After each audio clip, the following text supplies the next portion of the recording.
starting. It says it's starting. It must be starting. Google must not lie to us. That must be true. What do you think, Cameron? I think we're live. We must be doing this. Okay, it must be happening. So we are practicing the run through for Coffee Fest Nashville 2017, when you and me are going to talk about, are you cut out to run a cafe? I accidentally advanced the slide. Mistake number one. Anyways, so yeah, we're doing this class on Sunday morning, and it used to be what to look for when buying a coffee shop for the first time. There's lots of first-time attendees, but what we changed it to is really about you personally. And Cameron, my man, you started here as a coworker of mine doing beverage, both barista and bartender for this global company, Kerry Ingredients. And your background's really culinary. So you join our team of 2 bartenders, 1 barista, with this other perspective. And you'll be coming down to Nashville to see how I set up trade shows. And then you graciously volunteered to be a part of this experiment where we're going to do some seminars. I say experiment, but really, I mean, we've been doing it now for 3.5 years, 3 times a year. What did you want me to say about you that I forgot? Because I forgot a whole bunch because I got excited. I think that was it. I think that you just made me out to be a little bit of a guinea pig, but that's also fine. That is true. But and no, the fact that you're Canadian, you went right along with it, and you're just such a good sport. No, it happens. It's all good. Okay, cool. So you're going to provide some other counterbalance with this. Are you cut out to buy a cafe? You said that you would do my introduction, so I have a slide from previous presentations. Take it away. I would. So this is Levi, and if you haven't met Levi, you're about to meet him, and he is the real deal. He has been a barista since career day at 6 years old. He's owned his own coffee shops. He's traveled the world, just came back from Italy. Truly a coffee aficionado, an educator, a lover. He has his own little audio cafe podcast, which is incredibly awesome if you get the chance to listen to it. In fact, I think that you should all go listen to this afterwards. And he's been around Kerry for, wow, how many years now, Levi? 3.5. 3.5 years, traveling the world, supporting Canada, US, and everywhere across the rest of the globe with Kerry. Beverage Product Specialist, you know everything to do about coffee, supporting the big train, the chai, our IO programs, everything. Yeah, it's been a hoot. It's been a hoot, and lots of his recipe development and trainings. So like when you came on board, of course, I onboarded you and just showed you what all the products are. Hey, did you know that syrups can work in milkshakes? We can make apple pies out of them, all sorts of stuff like that, which is the craziest job. And I feel so fortunate. Gotta love what you do. Yeah, that's the dream. So here's the outline. If you guys are wondering, the overview, we're going to talk about, are you the right person, like the type of person to own a cafe? Is this the right timing? Is the timing correct? Is it the right location, like actually physically? And then is my theme ideal? We threw that one in because we know people are going to ask about that. That's more like about my mindset, is my theme, my concept. And this picture that you see on the YouTubes is an actual sign of me holding a sign. It was a cutout of me, and I'd write stuff on there like coffee from someone who loves coffee.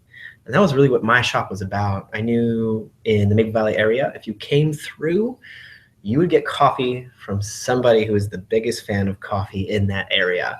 And that was what I felt comfortable owning. I couldn't say it was the nicest shop. It was, anything besides you're gonna get coffee from someone who loves coffee more than anyone else in the community. So here we go. Do you want to describe the first meme, perhaps in the blue, for us, Cameron? Yeah, absolutely. This is our internal mindset. This is everything that kind of goes on in your head day in, day out. That's either making you giggle to yourself or is just stressing yourself out. So meditation, you're doing it right, and you just see that cat flying in the air, no boundaries. Yeah, exactly. So we decided to do some memes, and then we're going to have a handout that really deep dives, or then we have a handout with some bullet points in the space to write, and then Cameron and I are going to talk about the actual bullet points. So here it's internal. Like your personality is internal and external. How do you prepare yourself internally, and then how do you show it externally? So the internal, we were talking about mindset. Meditation was one of them because that's really the most quiet inward, self-reflecting thing that we can do that no one really sees. And if you were to do something like meditation or prepare your mindset, one question or thought to keep coming back to is, realize some days you're going to fail. And you brought that up to me. And I was like, oh my goodness, that's so important to start with the end of the mind. Like, are you going to sell this cafe eventually? Is it just going to go to franchise heaven? Or, what's going to happen when I hit a roadblock? Because day one, you might be here at like a coffee fest event and you just opened your doors and you all of a sudden won America's Best Espresso Coffee House. Your baristas all won the latte art championships. Then you go back home and day two, someone tripped in your parking lot and is suing you, or your building caught on fire. You can ride this roller coaster within just hours apart of each other. And it's pretty scary stuff. So the important thing is to know ahead of time, it's going to be a roller coaster. And that's okay because you have a bigger purpose. Did I miss anything, my man, Cameron? No, not at all. But I think you touched on it. Are you okay learning how to fail? And it sounds like a crazy question, but are you okay that some of your ideas aren't going to pan out exactly how you want it to happen, exactly how you think it's going to happen? But at the same time, if you fail or if you have a letdown or a misstep, that's going to be your greatest stepping stone to success. It doesn't matter how many times you hit roadblocks. It's how you overcome these roadblocks to get to that next step. That's going to make you an even better owner of a coffee shop. Here. Yeah, it should sharpen you. Do you want to describe that other meme? I'll advance so people can see the bullet notes or the bullet points, and then we'll keep going. Yeah, absolutely. I must go. My people need me. This is kind of where you can get into a few different areas, but really, from an external point of view, when you're thinking, you need to think of if you had a good boss or a bad boss, and you have to understand those lessons that you learned from those people. And those are the people that are really going to tell you who you are and what you're doing and have shaped you to become the owner, the leader that you are today.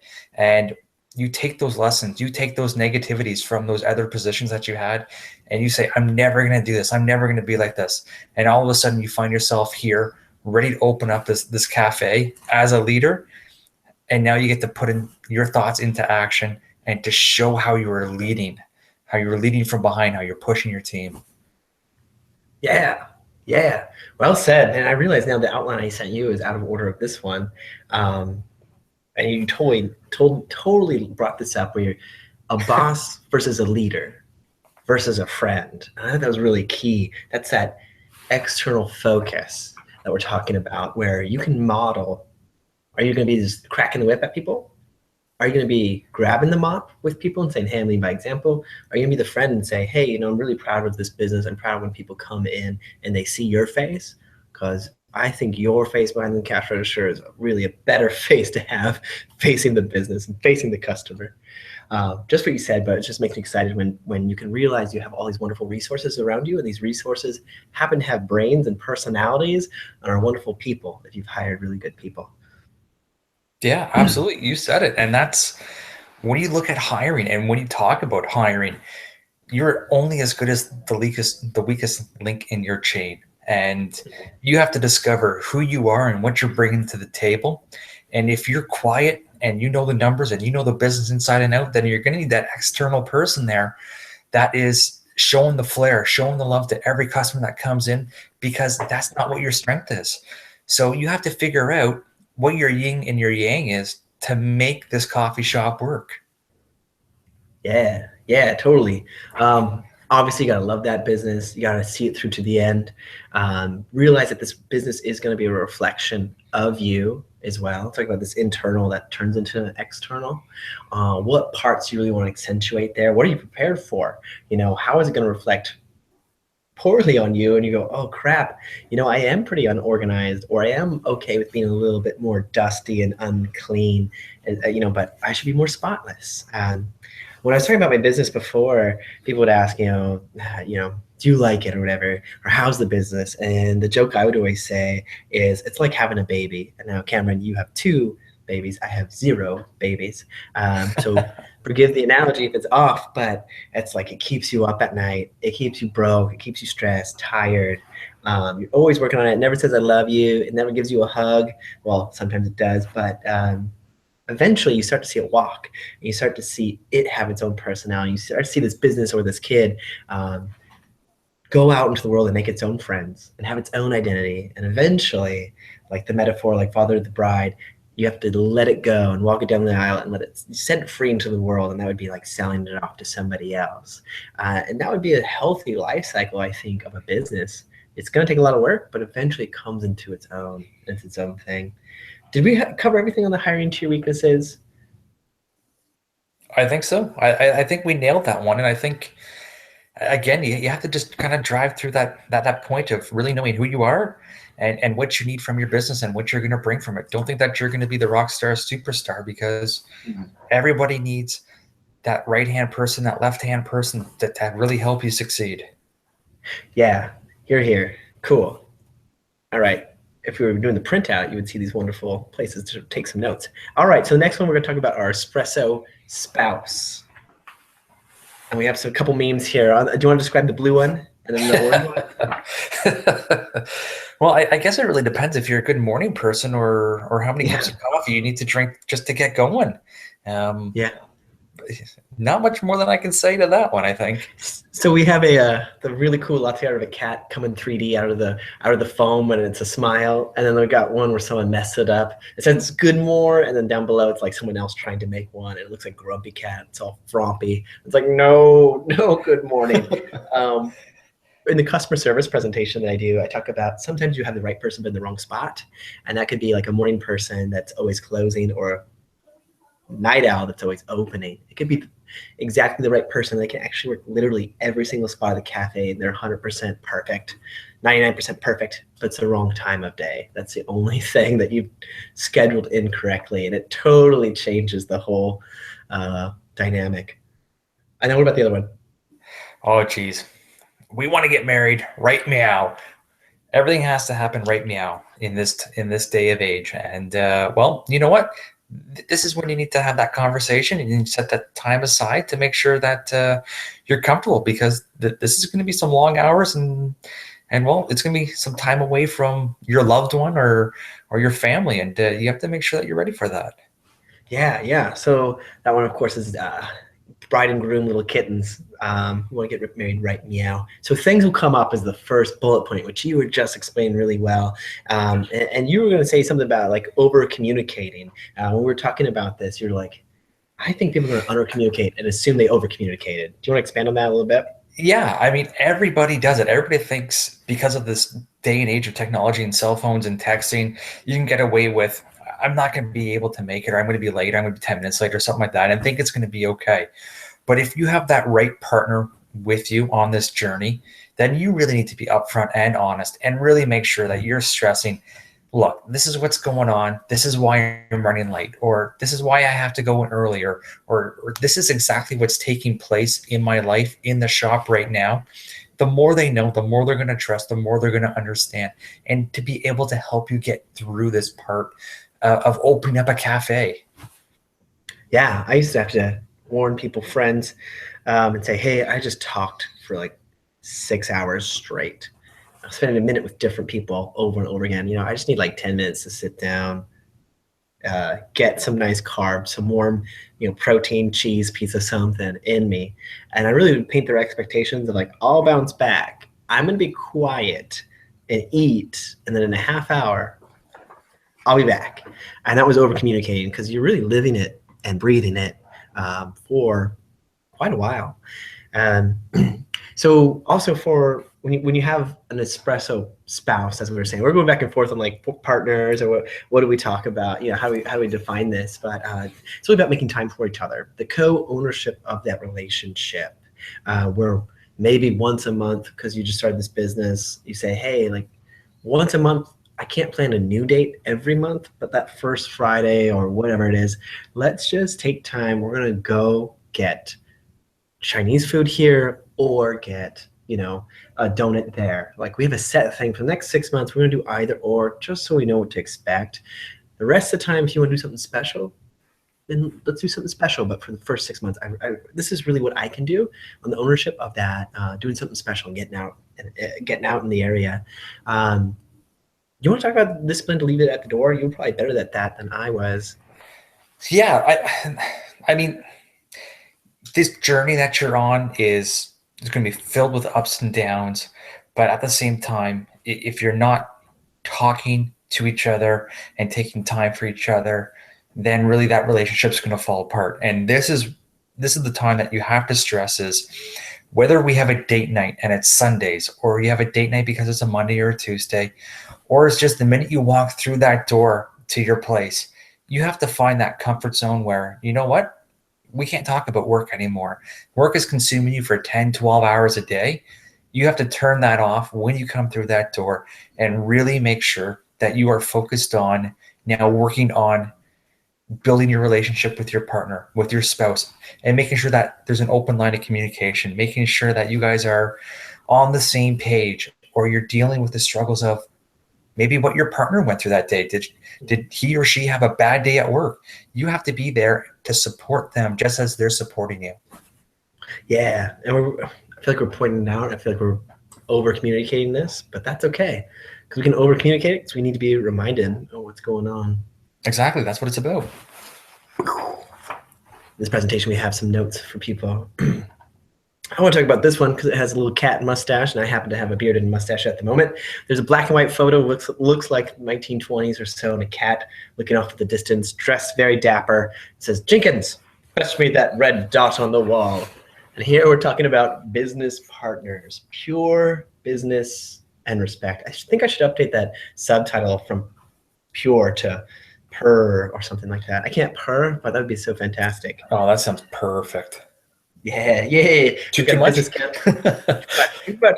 Dial it back. Then we got another one on the right, that's business cat, and it says the sales contract had a few strings attached. And it says cat just like, whoa. I played with them for 2 hours.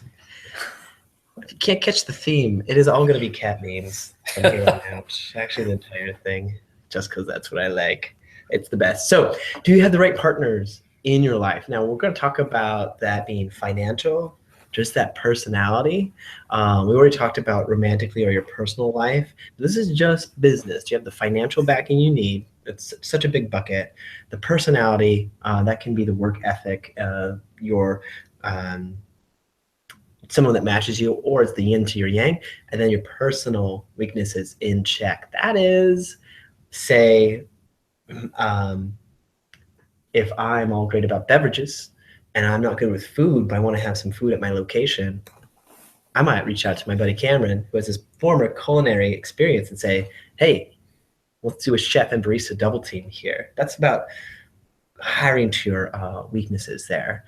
Then there's a concept partner. That would be like your right-hand man, your head barista, someone that has the concept, the best in mind for that concept. It's going to love it just like you do.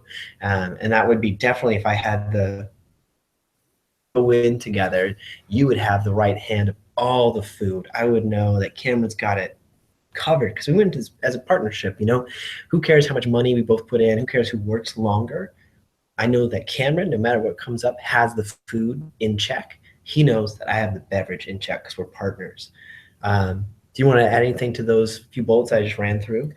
No, I mean, you're talking about it. It's making a lot of sense, and this is where you find that balance. This is what a partner is.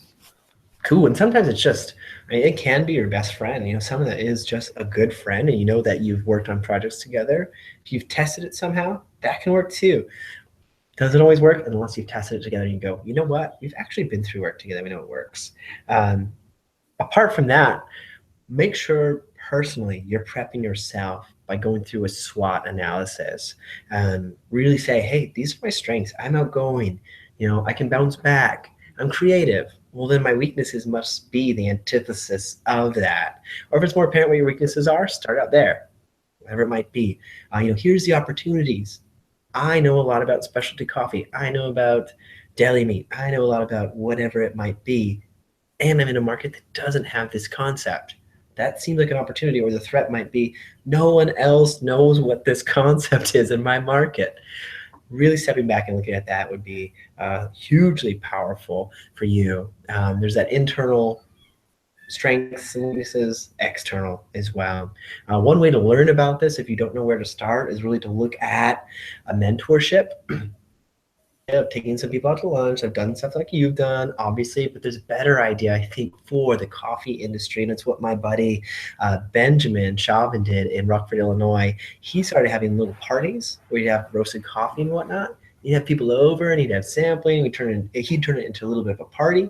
Well, then people started to know, hey, Benjamin, man, you should open a shop. He's like, boy, yeah, you're right. And it came together almost like he orchestrated it as a plan to have all these people over, almost like a Tupperware party or something. And they're like, wow, yeah, you should really do this thing. And then they start looking for opportunities for him. He got connected to some a landlord and someone that backed it financially. And then he was able to take his cafe from zero, not even in the industry, not even making coffee at a coffee shop, to roasting his own coffee and open up his own coffee shop because he was hosting parties. He was finding a mentorship, a group, a mastermind of people. He actually kind of made, little mini evangelists that would come over and then go out into the world for him. If that doesn't work for you, a great place to start is just buying some books, doing podcasts, blogs, going to trainings if you haven't gone to the Coffee Fest or event like that, getting some magazines, both in just business in general, food and beverage in general, and then specifically if you want to do coffee in specific, not in general. Anything else there? You want to touch on that outlet? Yeah, I think that through this whole presentation that we're showing, we've spoken about partners and business partners or espresso spouses, having a mentor out there. But what are you going to do? What are you going to do to get your head out of the clouds from so much work all the time, and really, who's going to give you an honest opinion of your cafe, of your shop, of your food, of the roast that you're serving with the beans? And obviously having a secret shopper is going to be dynamite, because it could be a random stranger, it could be a friend of a friend.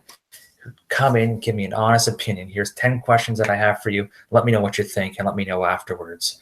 Love that. Let me stop you there. That was so fantastic. Be very specific about what you want them to rate. That's huge. I love the way you presented that idea, because it is so eye-opening, the way you presented it, and it seems so obvious. Like when you bring it up, of course, why wouldn't you want anonymous feedback? Exactly. Keep going, man. Keep going. And I think this kind of ties into what we said. Don't be afraid to fail, because when you get these comments back, it's only going to grow your business. Keep in mind, you want to have a large sample of a secret shopper. You just can't have one or two people that, I only really like a blonde espresso roast versus someone that really likes a dark. You need to have find that happy medium of maybe it's 10 or 15 people to give you the honest feedback, so you know what you're looking at. It can't be all your friends, that are the exact same sample person, male or female, this age, these type of hobbies. If it's all your drinking buddies, that gets a little bit convoluted, or I don't know what the right word is, but it gets convoluted, and yeah, it's true. And maybe that's where you need to go out to, maybe it's the local police station, or maybe it's the business across the street or upstairs above the cafe. Say, here's some free coupons. All I need for you is some honest feedback. And at least you're going to get honest feedback, which is key to your success. Boom. Crushed it. And when you get that honest feedback, make sure that you have someone that you can talk to that's not your head barista or the chef or your business partner, even your best friend or your partner at home. You need to find somebody outside that is truly just bounce the wall, bounce your ideas off of. If you have a really stressed day and you're meeting up to have a beer after work, or you're having a coffee, whatever you're doing, and you can, just literally explode with some verbal diarrhea to get it out there, then you got to do that. And you need to find that person, because you can't bring that home, and you can't turn to your right-hand person or your business partner, because they're going to look at you and just kind of wonder, hey, is this the right person for the job? So find that area that you can relieve stress. Maybe you're going to the gym, maybe you're playing sports, maybe it's just going for a run, doing whatever, but you need to have that mental clarity. You need to stay healthy. You need to stay physical. You need to stay fit, because all of that will create a happy mind and a happy place for you at work. Yeah, it's really a balance of it. So having some anonymous input, having someone that you can sort that out with in your head too. For me, I've got some great coworkers that I just bounce ideas off of, and there's no judgment. There's no, it's all great feedback. You know, even for this presentation, I took it to two different people, and then yourself as well, Cameron. And it's a riff on a different presentation I've done with multiple people reviewing. You know, and each time it gets better or more fun or different. This time it's very different with the memes. It's a balance of all that, taking the good, and being able to take the critiques. I got some wild critiques because I was doing some crazy stuff, and I was like, you know what? That's not going to serve my audience. That's not going to help. So we got to balance that. If you're going to take notes, there would be a spot to take notes. So moving on to point two. The first one is really the big foundation, right? Of are you the right person? But we're going to move on to, is the timing correct? And as for the timing, we've got one meme of a cat here looking to jump up on a table. And it's like, a cat doesn't simply, cats simply not jump. And then thinking about like all the equations and angles and whatnot, and it just looks like a cat's waiting to jump, but really they're actually sitting there and preparing themselves. It is about timing. It is about being ready. And do you want to describe the other orange one? Yeah, this this cat is just all twisted around, doesn't know if it's coming or going. It's got arms crossed everywhere. Do I need to go into the bed? Do I want to go up to my little play in my little tree house, that sort of thing? It doesn't know which way it's going. Yeah, it's wants both, but it's got to decide which way to go for sure. So far on that timing is, are you really ready? Right now, if you're watching this, listening to this, whatever you're doing, it's really you preparing for the next step. That could be 10 years from now. You could be preparing for 10 years, 20, 30 years. And that is, if it's time well spent, then that is time well spent, because at least you didn't drop $100,000, your full retirement, your full future, or even an opportunity, a great opportunity to buy this little tiny coffee shop. And then when I sold it, I was like, I haven't really finished my espresso training. I'd like to get very serious. And then I took a job at the one of the highest up cafes I could find. Like, they're all up there, that top 10%. And I was like, yeah, I've been working in drive-thrus and some really fun cafes, but I need to get really serious where we weigh our espresso grams in and grams out. And that was part of me just completing my education. Now, if that cafe hadn't fallen to my lap, the opportunity, I would have just gone into that higher realm of cafe experience. And in fact, I was actually interviewing at places at the time as I bought my coffee shop. Just one came before the other one. And, it was a great experience. The areas of focus, if you're trying to prepare right now to have a business, whatever that industry is, here we're talking about coffee. You can learn more about coffee, beverage in general, all the other things that get sold alongside coffee. You can learn more about business specifically. What are all the lingo? What do I need to know? What business licenses do I need to get? How do I set up my business? All that type of education. And then get your financials in order, whether that's just paying stuff off, being consistent with your bills, finding someone that would want to in the future be an investor. If you go to 10 people today and say, hey, I just want to say, you're very successful financially. I'm looking at doing this creative thing with a cafe in the future, no time soon, but I was wondering if I could approach you sometime about being a percentage owner, something like a $20,000 buy-in for X percent of profit. If you start to address that with people now, 10 years, it's an easier conversation for them to have with you later on. And then life in general, it might not be a great time for Cameron and I actually to start this wonderful cafe that we have as an idea, because Cameron, you just had some kids, didn't you? I did. I got twin girls at home. They're coming up on almost 17 months at this point. That doesn't sound like you have much time to make paninis and to go over a menu right now. Perhaps you don't want to start a business right now, and that's fine, right? Exactly. You have to pace yourself and give yourself time. And as Levi progresses into his cafe, or as you progress into your cafe, it doesn't mean that you have to give up on your partner. It just means that maybe he can help out just with some menu ideas or menu creation on his downtime or their downtime. It doesn't mean you have to give up on the partnership. It's a partnership, so it's give and take. And what I love about that, and the way you even said it, I just had this thought. I could still go out and get a kiosk and get my mobile, espresso machine, my flow chats, blah, blah, blah, all my stuff in order. And I could start doing catering and getting a reputation out there and working out the kinks, you could still be somewhat helping. And then we could keep our eyes out for a new location. We could build community awareness. And when it comes 2 years from now, there could be a landlord that's like, I've gotten coffee from, Levi and Cameron's coffee shop. Always wondered where Cameron was. You want to rent from me and do this concept? Yeah, I'm comfortable with you. I'm going to go ahead and, give you 1 month off rent, or I'm going to help you guys get your loan because I liked your coffee. It was very good. I know you're going to do good. There's exploring these opportunities, and meeting a dead end doesn't mean it's a dead end forever. There might be development down the road. No, and I think one of the terms that maybe we need to put out there is this has to happen organically. You can't just try to push it through. If it's meant to happen, it's going to happen. And when the parties come together, it's going to happen for the right way. Boom. Like magic. Yeah, because there's some things that are outside of your control. I mean, a lot of it is, right? And that's like economic climate, interest rates. If you're in a tourist location, maybe all of a sudden it's become a tourist location. Keep in mind, okay, you want to build this business, it's going to be a business. So therefore you need to have return on investment. And I was just talking to Joey. She used to have she's had 2 different businesses, and she was like, it really takes you, in her opinion, this is, and I agree with it and endorse it, takes you 1 year to really understand what the business is, ins and outs, how to hire people, how to submit all your bills. 2 years to feel out the seasonality patterns, time of day, time of year, when people come back to school, Christmas time, what's going on. No one's going to tell you that unless they've had that exact same business in your area and you bought it from them and they're very kind and nice. Then after year 3 or after year 2, year 3, you can start to not work Sundays and Saturdays, maybe even take a vacation. So it takes a while to kind of build this up. So don't rush into the wrong step. There's going to be annual ongoing training for you as well. So look at that and plan that accordingly. More locations doesn't mean more profit as well. Once you kind of get your scope and you feel like you've got your focus and you're doing great. And then every time you outsource a different task, it can and does take away from your potential profits. Anything I missed there, Cameron?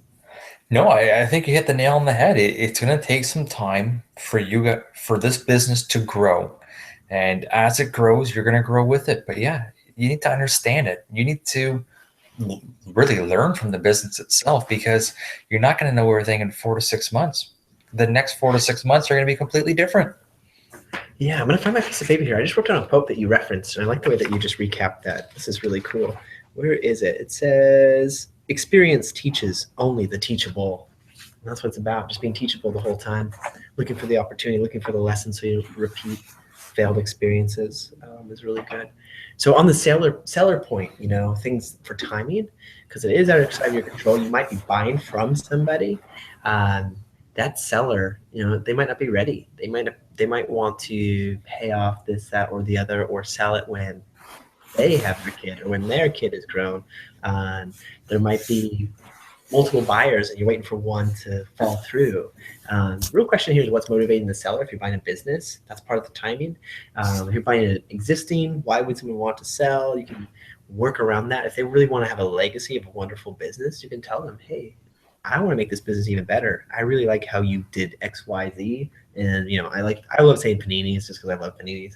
I love that you had paninis. I want to do paninis and salads. Like, I love that concept. You can get that motivator, or the motivator behind the seller, but ultimately you're waiting for them. And if it's a contractor, you have to wait for that building to be built as well. So all these things about timing, I feel like I'm just talking in circles. Let's move on. Boom, there'd be a place to write some notes, because we're going to go to, is the location right? So that becomes still about you, because what we're talking about here is, are you in the right location for your concept? And we have a couple memes here. We got one where the manual of how to catch a cat. Number 1, bring an empty box. Number 2, wait. And you have a series of 4 photos and just cats piling in. You want to talk about the other one?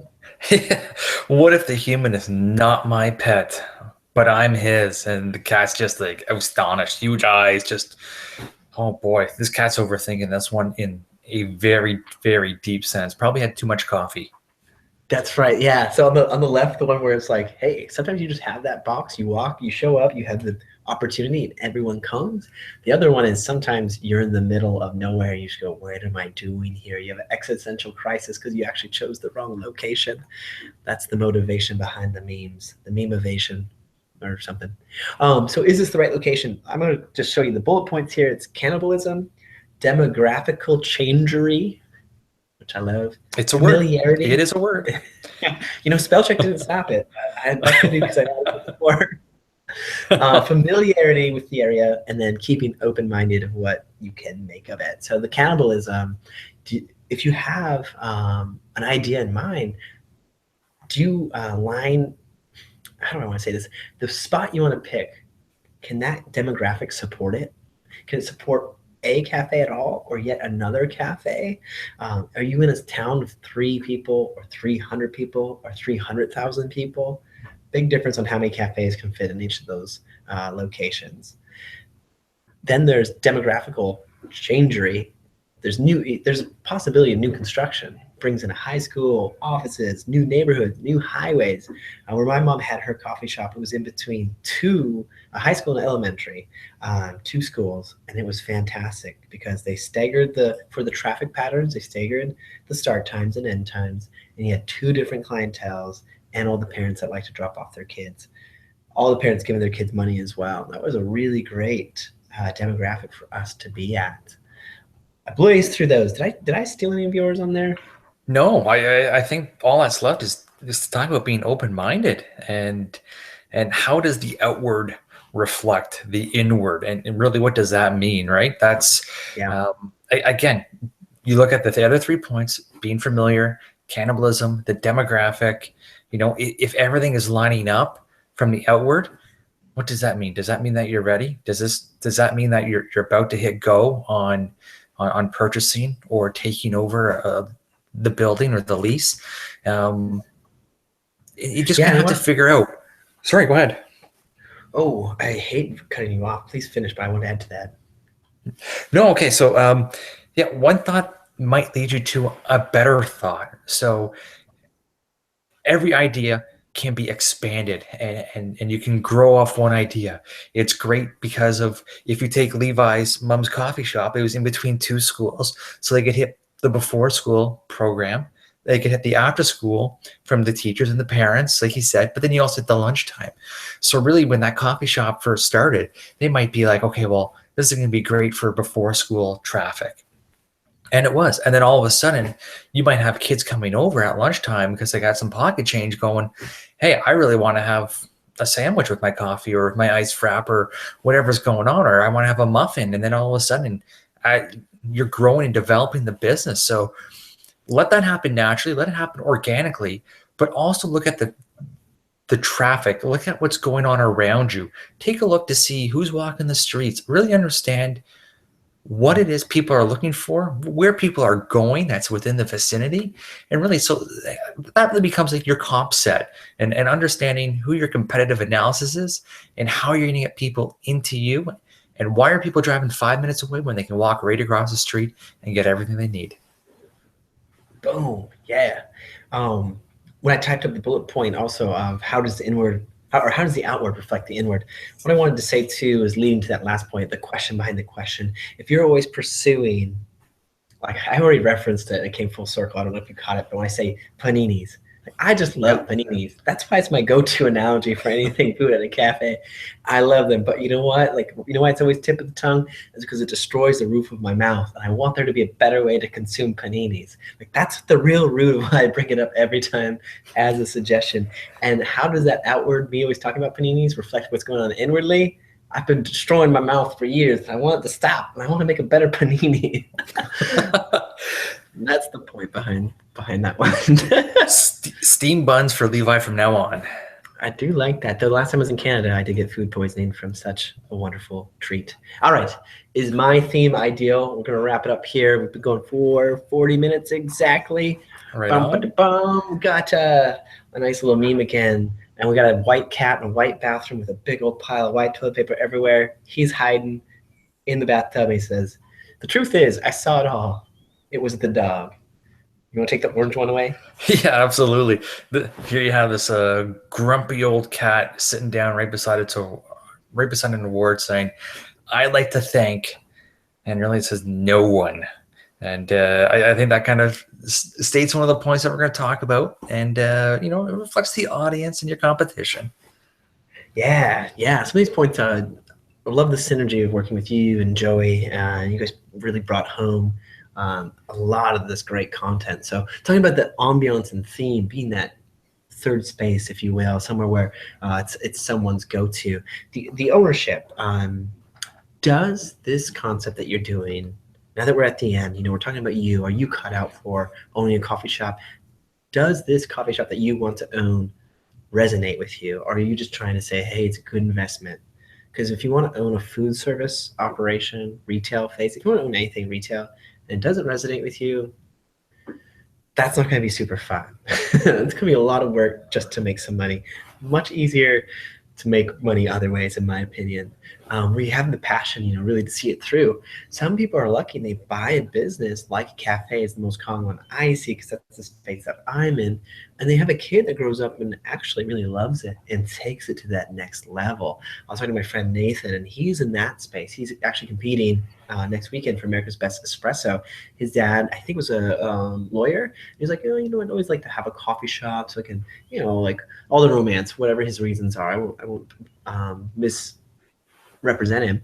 But then Nathan grows up in it and he's like, you know what? Like, I really like this, and I can improve the coffee quality, and I can improve the machines and the drinks, and help with the training. And now he's taken it over and really made it something spectacular, more than what the dad originally envisioned.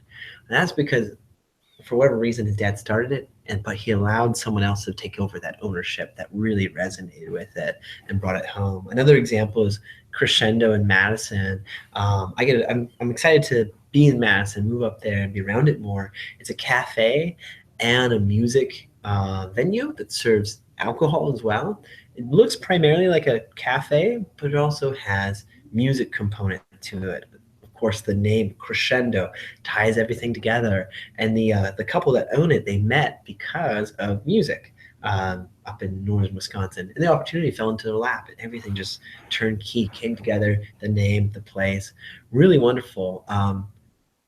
Even if it all came to place for them and fell in their lap, it would have fallen apart if they did not really want to do it. And they weren't motivated, but they're motivated to do that. That was one big bullet point and one big breath. Cameron, bail me out. Anything I missed? No, I think you're spot on. And it's about having that love, having that drive, having that urge to fill a void, whether it's your community or just within you, to put out the best product. And maybe it is like Crescendo. Maybe it is just coffee grab and go food. Maybe, paninis at lunch. It could be anything, but really it's about following your heart, making sure that it happens at the right time for you, and really having that love and showing that love and taking it all in. And I guess, to continue on, when we talk about competition or your comp set, don't be scared of these people. Don't be scared of their businesses. You need to embrace their business just as you want them to embrace your business. Just because someone's serving drip coffee down the road doesn't mean that they're doing a bad job of it, but it's just a different competitor that you're looking at, and your visions are completely different, and that's okay. But you have to understand that the coffee industry or the cafe industry, the food and beverage industry, is so small that these people are really going to become some of your best friends. These are going to be your cohorts later on with you. These are the people that you're going to grab a coffee with later, a month down the road. You're going to walk the streets and talk about what's going on. So do not fear your competitors. Embrace them. Show them the love. Show them what you want. And at the same time, you know what? You're going to get into a pinch one day where you're going to run out of, eggs for a frittata for breakfast, let's say, and you have to run next door to your competitor and be like, hey, can I borrow some eggs? I'll get them back to you on the next shipment or whatever's going to go on. But at the same time, he's going to come over to you and say, hey, I'm all out of, heavy cream. Can you give me a hand with some, can I get an extra liter or two off you? And that's the that's the friendly competition. That's the friendliness of the food and beverage world or the cafe world. And really, you need to understand that because you need to embrace it. You can't be, the Lone Ranger out there thinking, no, I'm not going to do anything for anybody and be stuck up like that cat in that meme, because at the end of the day, you're not going anywhere and word's going to get around that you're not anyways. Yeah. Most common when I saw your example of sharing eggs, one in the industry that happened to me the most was I get actual baristas driving up in their car and just say, hey, can you just spare us a couple lids, like a couple sleeves? Each one's like 50 or so. We just need an extra 100 to get through the afternoon. And we'd be like, that's fine, like, yeah, just bring us back, 100 in the afternoon. That's really cool. And they were the closest competition. One thing that people forget, like if you actually do open that door and you start talking to the competition, ask them and say, hey, what do you guys think's different about our cafe that you guys aren't doing? Like, why do people pick our cafe over your cafe? They could just say, oh, it's closer to the interstate. Oh, you have a drive-through. We don't. Or they might say, you know what? I think that you guys really excel at being silly and fun, at being open later, at selling food as well, having music, whatever it is. And you can get some really great intel as well from these people.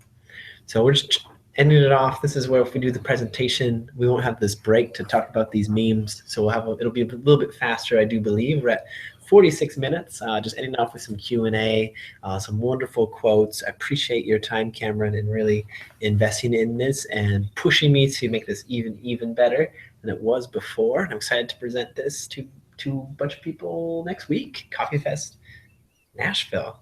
Yeah, thanks for having me. And I'm looking forward to taking our show on the road. I know that we have we're down in Nashville, but who knows where this little journey is going to lead us. That's right. Okay, cool. I'm just going to push stop right now.